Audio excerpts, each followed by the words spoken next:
All right, so for today, we're going to continue with topic 3, which is basic concepts of accounting. So this week and the following weeks, and then only we will focus on accounting per se, because as you know, we discussed in topic 1 about the differences and about the Islamic accounting concept. And then in topic 2, we have wealth in accounting or wealth in Islam. So that is where we discuss about the different types of wealth and also Islamic wealth management. And you also did your quiz on wealth topic for this week. Right, so the next topic would be very close to your heart, very simple, and it is not something new because what you're going to see is actually the concept of accounting that you have learned since you are in semester 1. Right, so what we're going to see in this chapter is the basic concept of accounting and the basic concept of Islamic accounting, a bit on basic concept of Islamic accounting, and then accounting balance, accrual method or accrual principles, money measurement, historical records, objectivity. Some of the accounting principles are here, as you can see, and then a bit on the comparison of Islamic and also conventional accounting, and also the transactions and the accounting equation. So I think if you go through the notes that I have shared with you, like I said, this is nothing new. This is very easy to understand.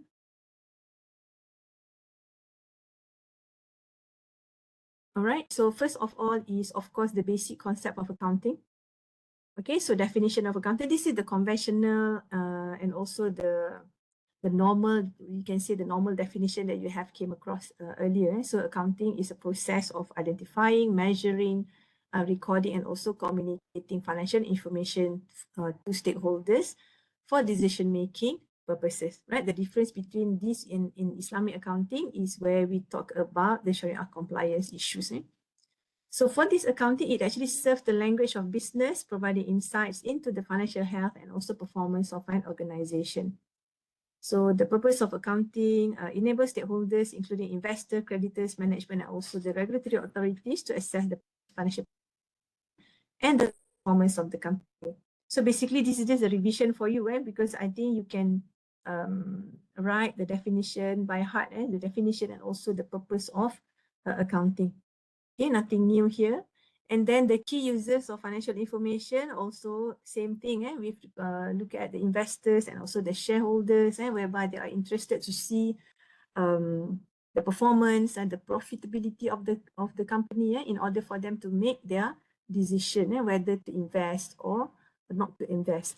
And then the creditors and also lenders, including management and internal stakeholders. So internal stakeholders here can refer to, for example, the employees. So the employees of the company, definitely they want to know the performance and also the position of the company that they work on.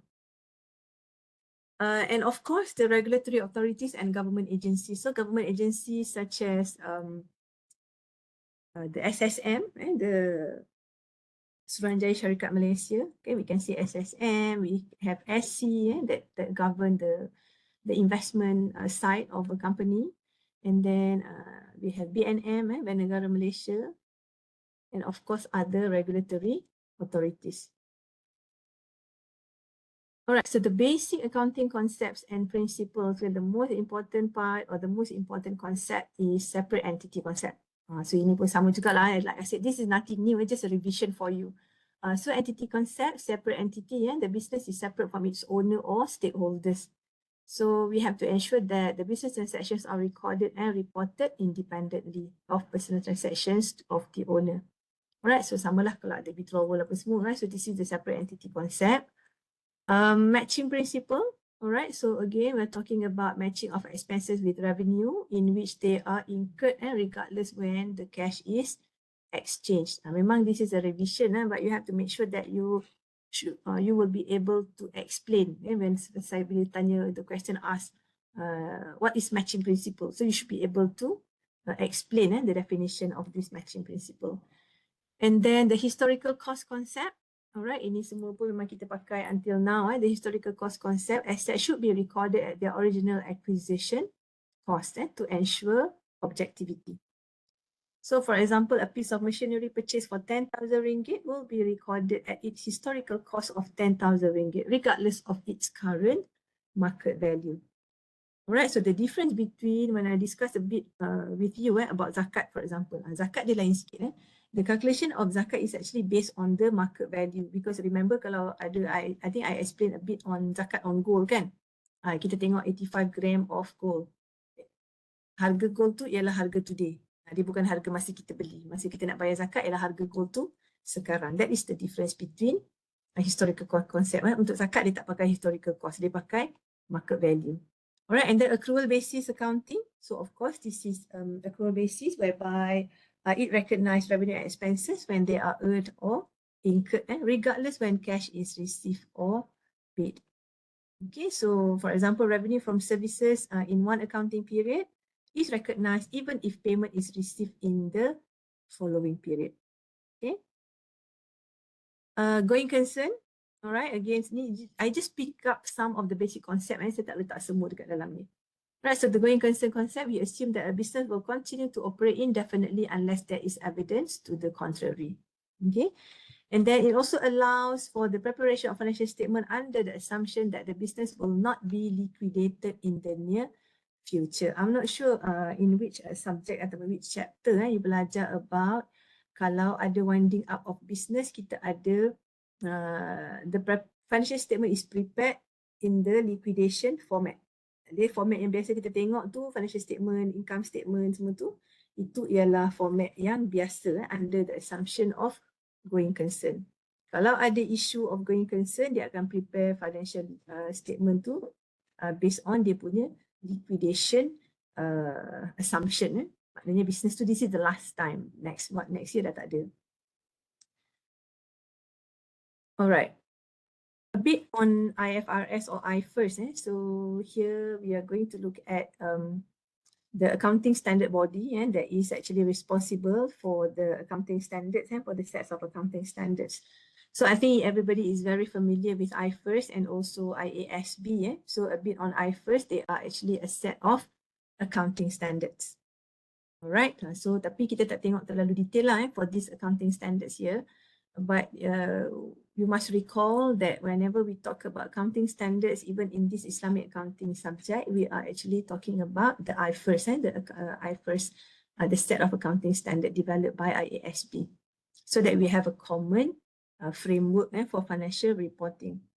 Alright, and they aim to enhance transparency, comparability, and also understandability. So again, when we are using the same accounting standards, it is easier for us to compare. All right, so if we want to look at the assets, liability, so we know we are talking about the same elements or the same items.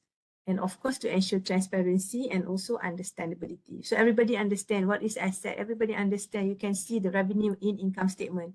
You can see the cost of goods sold. You can see the operating expenses, for example. So it is easier for us to understand, even though we are looking at different countries' financial statements. Because especially for countries that adopt IASB standards, so very easy for us to understand because of the comparability of the accounting standards.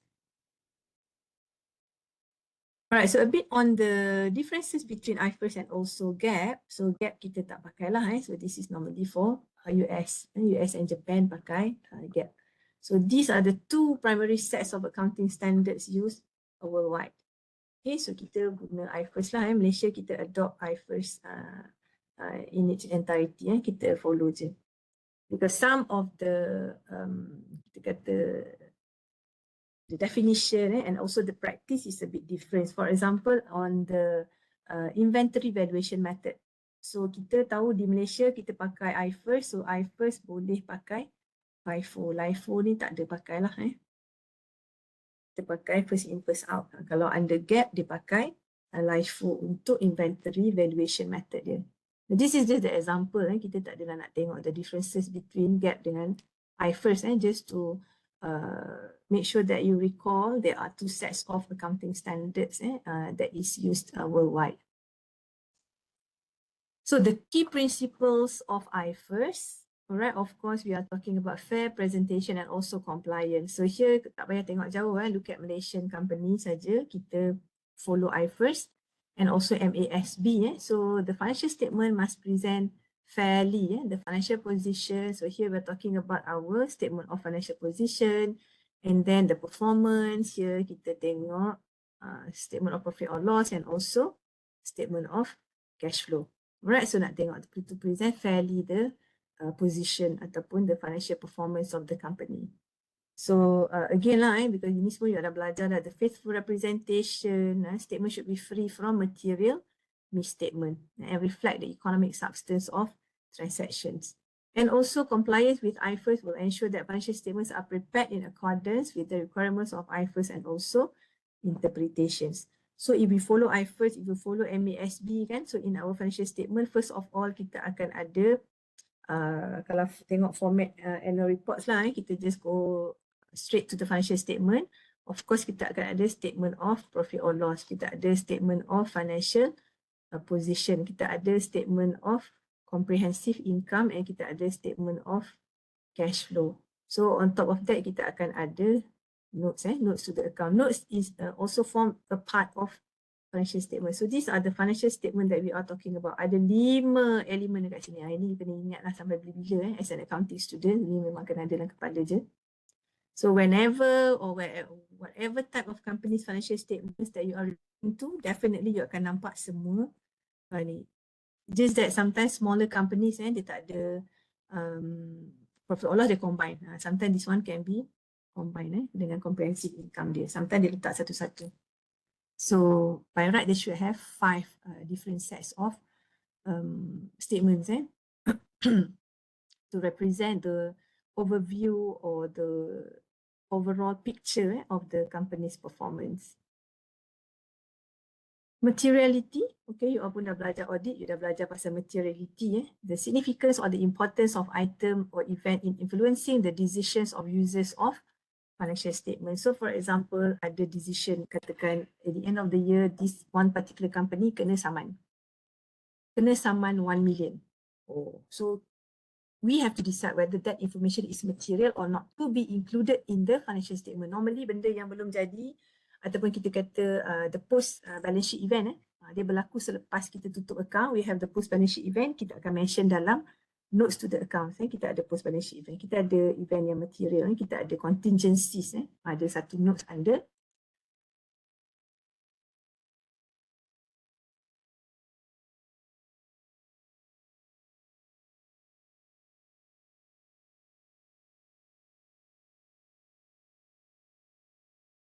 that times of that amount is not important or not significant. So materiality dia below the threshold, so we just waive.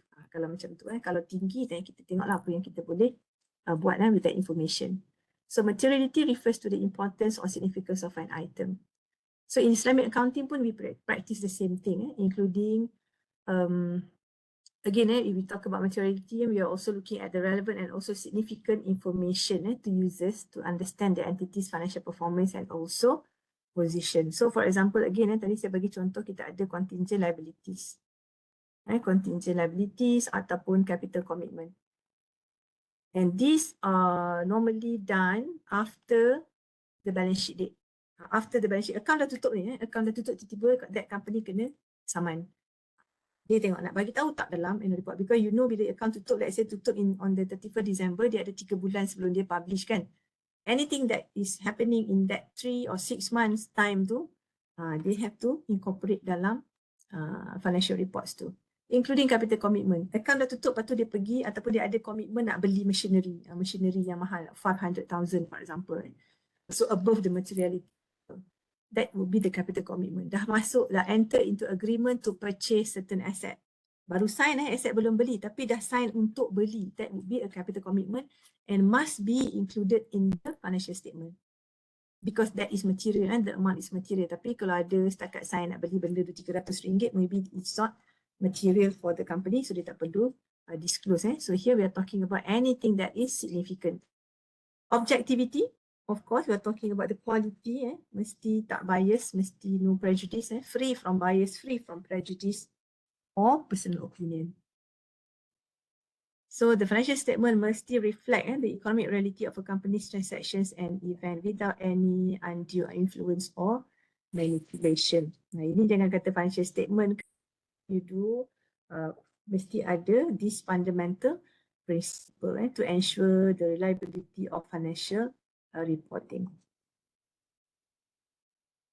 Consistency, alright, so you cannot simply change your accounting policy. Yang ni pun I think you ada belajar kan, significant accounting policy. Some policy you tak boleh simply change. If let's say this year you pakai FIFO, next year you nak pakai average method, boleh, but you have to justify kenapa tukar, ataupun the depreciation method daripada straight line nak tukar jadi reducing balance, boleh tukar, but you have to justify in the notes to the accounts to make sure the principle of consistency is applied. So whatever that I discuss and whatever that I explain here is actually the information that you already learn before. Ini lama punya lah, semester 1, semester 2 masa you buat. Even now maybe ada juga lah sikit-sikit lagi about these accounting principles. Tapi ni semua memang cerita lama lah, you should be able to describe. Bila saya kata define comparability principle, then you should be able to define and also explain. Alright. And then the consistent application of accounting policies enhance the comparability of between financial statements over time. I know kita ada consistency principles, tapi let's say you are preparing financial statement 2023 and then kita ada 2022.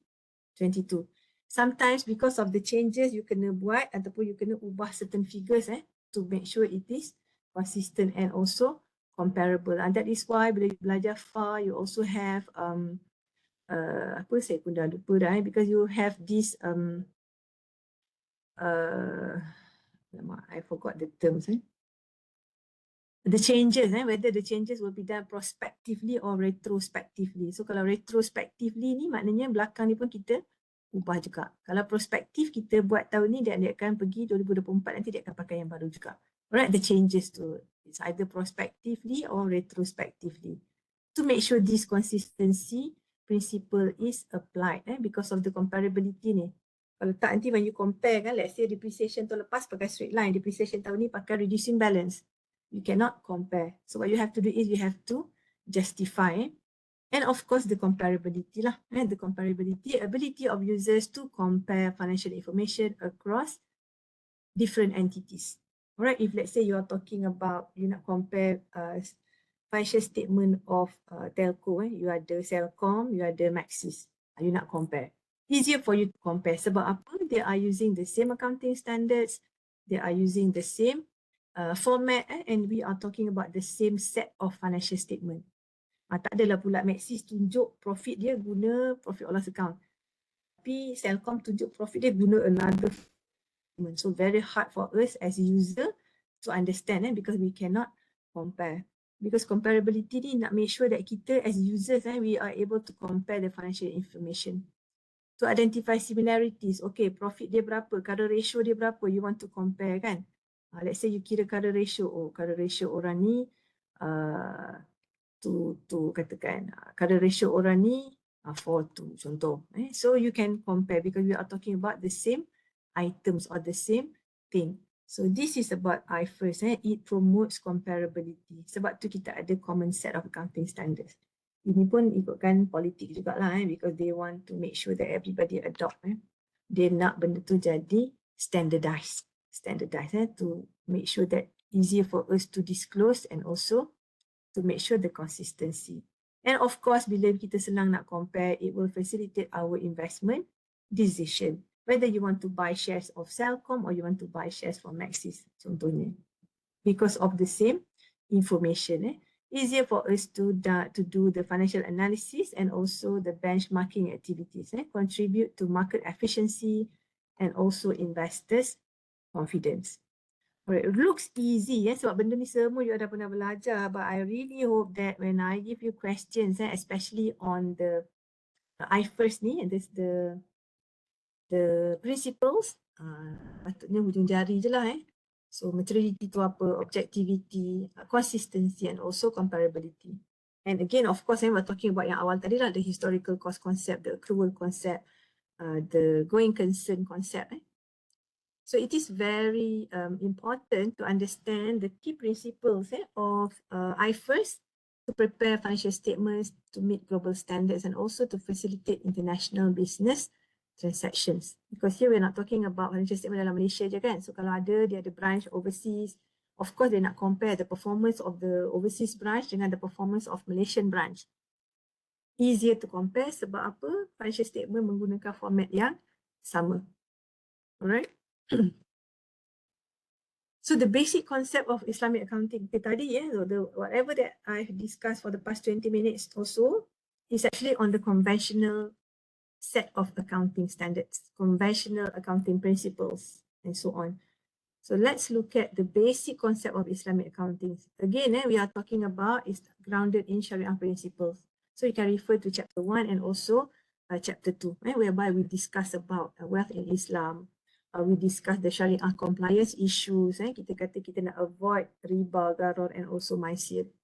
So itu mengikut Sharia principles. I even discuss with you the Maqasid Al-Sharia, all the protection of life, wealth, religion, lineage, and so on. Ada 5 protection kat situ kan. And it emphasizes the ethical conduct, transparency, and also social responsibility. Because if you can compare, kalau tadi kita cerita pasal principles, dalam yang conventional one, dia tak sebut social responsibility. Walaupun as I mentioned earlier, sekarang semua orang fokus on ESG, economic, social, and governance. But there is no specific principles on ESG untuk financial reporting tadi. Sebab dia masih lagi considered as voluntary. Dia bukan mandatory, dia voluntary. You nak buat, bagus kalau you buat. Tak buat pun tak apa. Tak ada kena denda whatsoever, tak ada. So not only focus on financial transaction, but also moral and also ethical considerations. Remember we discuss about jangan ada riba kan, sebab not fair, unfair untuk peminjam contohnya, to give them or to penalize them, to pay additional amount sebab dia pinjam nak bayar later, so kita penalize dia dalam bentuk interest. So that is why we are talking about ethical consideration in wealth and management. So for example, a company operating in accordance with Islamic accounting principles ensure that earnings coming only from halal or lawful sources and avoid involvement in industries such as gambling, alcohol, and also other haram activities. Okay, ini kita dah ceritakan, no gambling, alcohol pun tak boleh, tobacco, all the forbidden activities tak boleh.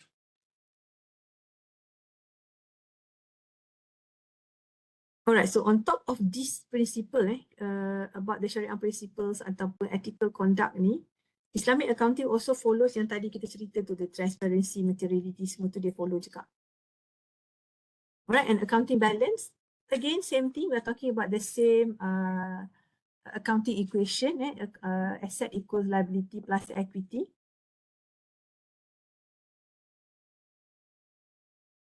Also guna konsep accrual juga. So revenue and expenses when they are incurred regardless of when the cash is exchanged. Money measurement.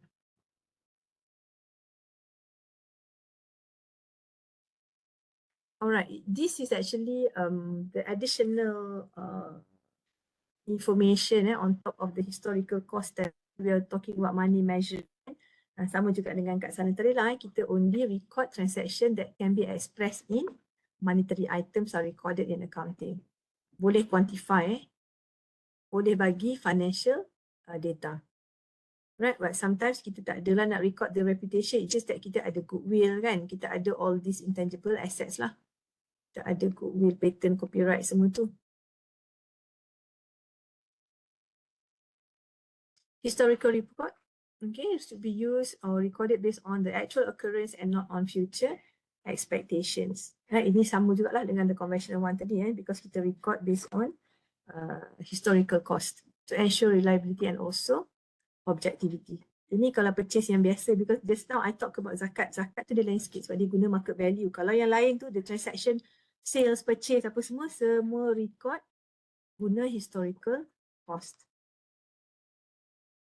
Objectivity, sama juga macam tadi ya, requires information to be free from bias and prejudice.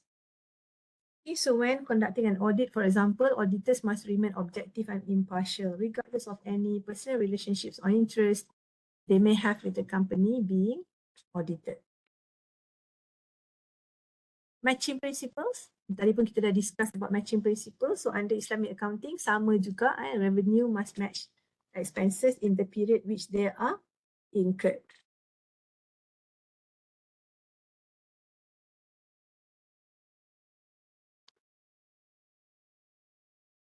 Okay, and the difference is in terms of the social accountability and also full disclosure. So information of interest to users to which they are morally entitled under the Sharia is provided to assist them in decision making. I think later in maybe week 4 or week 5 or week 6, I will share with you the financial statements of IFI, so you can see kat mana dia letakkan zakat dia. Zakat tu dia cerita dekat mana pula dalam ada financial statements. And also the investment dia tunjukkan investment yang syariah tu macam mana. So itu kita buat later when we discuss about the financial statement. So for today, it's only the basic concept je. It will not take long pun. I think slide pun dah tak banyak dah, sikit je lagi. Alright, and a bit on the comparison of Islamic and also conventional accounting. Alright, so you must remember the most important and the most significant difference is that Islamic accounting, kita kata it incorporates ethical and moral consideration. This item ataupun this concept tak ada dalam conventional accounting tadi. And also the Sharia compliance. So this is very easy for you. Saya belum check lagi your quiz yang wealth tu, but I'm sure jawapan semua tengok panjang-panjang punya jawapan which is really good. Cuma next time please jawab ikut markah lah. Markah 3 janganlah jawab macam untuk markah 30. Anyway, so for this comparison, if you get the points, then you should be able to explain. So for example, ethical and moral considerations in addition to financial aspect. Ini boleh tambah to compare Islamic accounting and conventional accounting. And then Sharia compliance, of course, ini memang mesti ada at your fingertips je bila nak discuss Sharia compliance ni. You just mention 3 item tu je. InsyaAllah dah boleh dapat full mark dah dekat situ. Avoidance of riba, okay, and then boleh cerita avoidance of gharar and also maisir, and also adherence to zakat principles. So beza sikit, dia ada zakat principle Islamic accounting from the conventional practice. Sebab for example for taxation, taxation dua-dua guna, conventional ada, Islamic pun ada. But for zakat only for Islamic, conventional tak ada. Alright, so contoh treatment of interest in Islamic versus conventional banking. Okay, and I'm not sure whether I have discussed with you. For example, kalau kita buat loan kereta contohnya kan, kalau ambil the conventional tu, bank akan bagi the rate dalam bentuk percentage, itu ialah interest lah. Tapi kalau you ambil loan menggunakan Islamic punya financing, dia akan bagi rate yang sama juga, tapi this is called as the profit rate to the bank. Kalau yang conventional, percentage ni memang dia straight away interest, it is called interest, which is ada riba. Compare dengan yang ni lah, kalau pakai prinsip murabahah contohnya, is a cost plus profit, so it is called profit rate. So for Islamic finance ni, interest-based transaction, because they cannot run away from the concept of the interest-based transactions, meaning that macam tadi kan nak beli barang or nak buat financing. So the bank of course akan charge certain profit rate, kalau tak mana dia nak dapat untung kan, so dia charge certain profit rate. So itu pun nampak macam interest-based, tapi because interest-based transaction are prohibited, so untuk Islamic ni dia come up with profit sharing arrangement ataupun asset-backed financing. Ini kita nak belajar nanti masa week 6 nanti. All the Sharia contracts kita tengok later. So again, to summarize the comparison ni, of course number 1 you kena ada point yang ni lah, the ethical, moral ni, and also of course the Sharia compliance. I mention all the 3 prohibited element. At least 3 lah, boleh mention at least 3. So this accounting serves as the language of business, facilitating recording, analysis, and also communication of financial information. Right, so to understand the basic concept of accounting, balance, accruals, money measurement, historical record, and also objectivity, it is very important. Alright, and also of course kita pakai juga the accounting principles to ensure transparency, accountability and also informed decision making. So again, we are talking about the same accounting equation, asset equals liability plus equity. Okay, the financial statements, just like what I listed earlier, kita ada SOP, kita ada SOPL, kita ada cash flow, kita ada statement of changes in owner's equity, or statement of comprehensive income. Ni SOCI lah. And notes to the financial statement. So 5 ni. So what about Islamic financial statement? Sama je. They are using the same classification. Because for Islamic financial statement, dia tak ada statement yang nama lain. Dia sama je nama dia. It's just that the element di dalam tu je yang comply with syariah. So Islamic financial statement sama je. So in case you wonder, you dah belajar 5 ni kan daripada semua. So Islamic financial statement ni apa pula? Tak ada beza. Sama classification. Alright, ini kalau kita buat dalam kelas lah ni tapi here pun I boleh tanya jugalah. Ni pejam mata pun boleh jawab ni. Classify the following balance sheet item into assets, liability and owner's equity. Okay, so ada items kat situ, cash, equipment, accounts payable, land, bla bla bla. Dan sebelah tu asset, liability or equity. Ini memang semester 1 punya knowledge ni Alright, what about cash? Which column? Masihah? Asset. Asset, okay, asyik baik ada. Cash asset equipment, Aina. Aina ada ramai. Nur Aina Farhanis. Nama sikit lah. Tidur je kan. Equipment, what about equipment, Aina? Aina ada?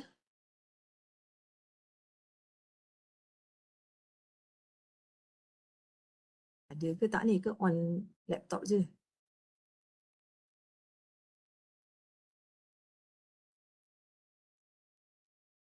Lim Zining, what is equipment? Where does it belong to? Which category? Asset, Doctor. Asset, alright. Accounts payable, Lojani.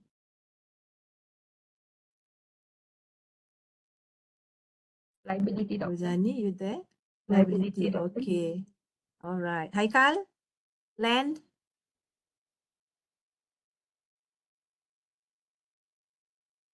Haikal ada Haikal? Okay, oh they type. Alright, okay. Account receivable. Ashila Umira.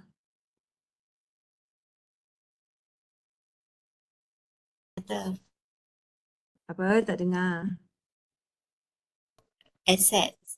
Okay.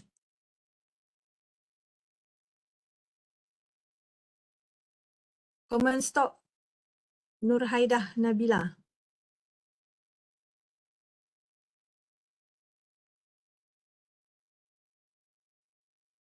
Haidah Nabila ada? Doktor, Common stock. saya tak boleh tekan mic kat sini. Tak boleh. Oh ya. Tak apa, boleh type je.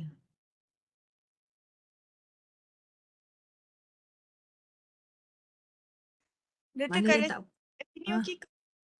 Boleh. Ni dengar. Equity. Equity. Okay. So kalau you yang tak boleh nak on your mic, boleh tulis dekat. Building. Syaiful. Asset. Okay. Notes payable. Suwitra.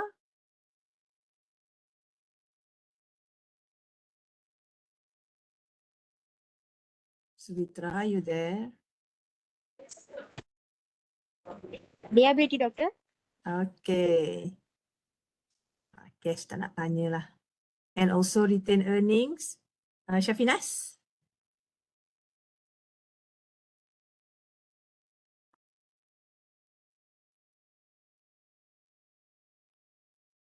Boleh on mic ke Syafinas?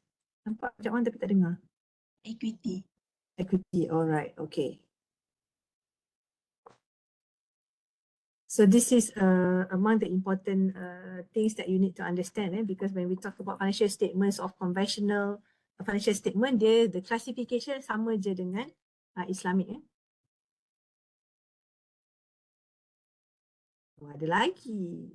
Ni best ni boleh tanya. Alright, tadi asset liability equity, next one is revenue and also expenses. Anissa Siti Nur Shazliana, sales. Mana nak record?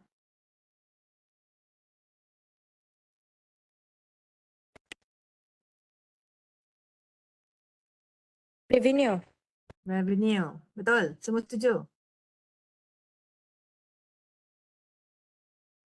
Auni Shamimi. Salaries.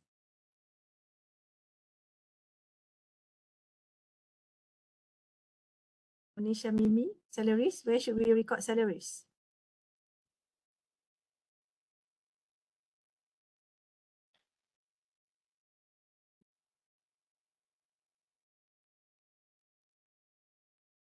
Mic on tapi saya tak dengar.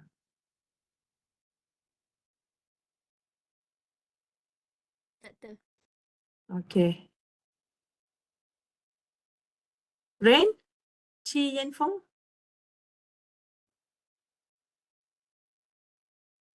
Expense. Expense. Okay. Insurance, Dinesh Shori?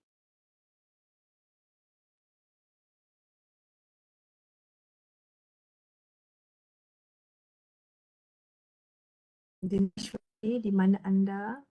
Insurance? Expenses. All right. Okay. Faiz.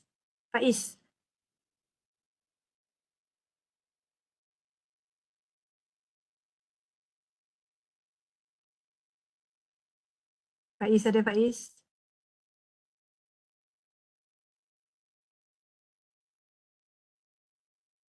Tak ada. Utilities? Okay. Cost of goods sold, Faris. Expenses. Okay.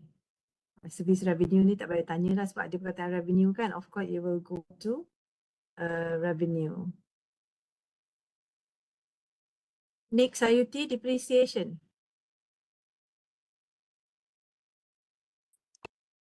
Expensive ada. Alright, okay. Bagus. Semua menunjukkan skill sebagai seorang accounting student.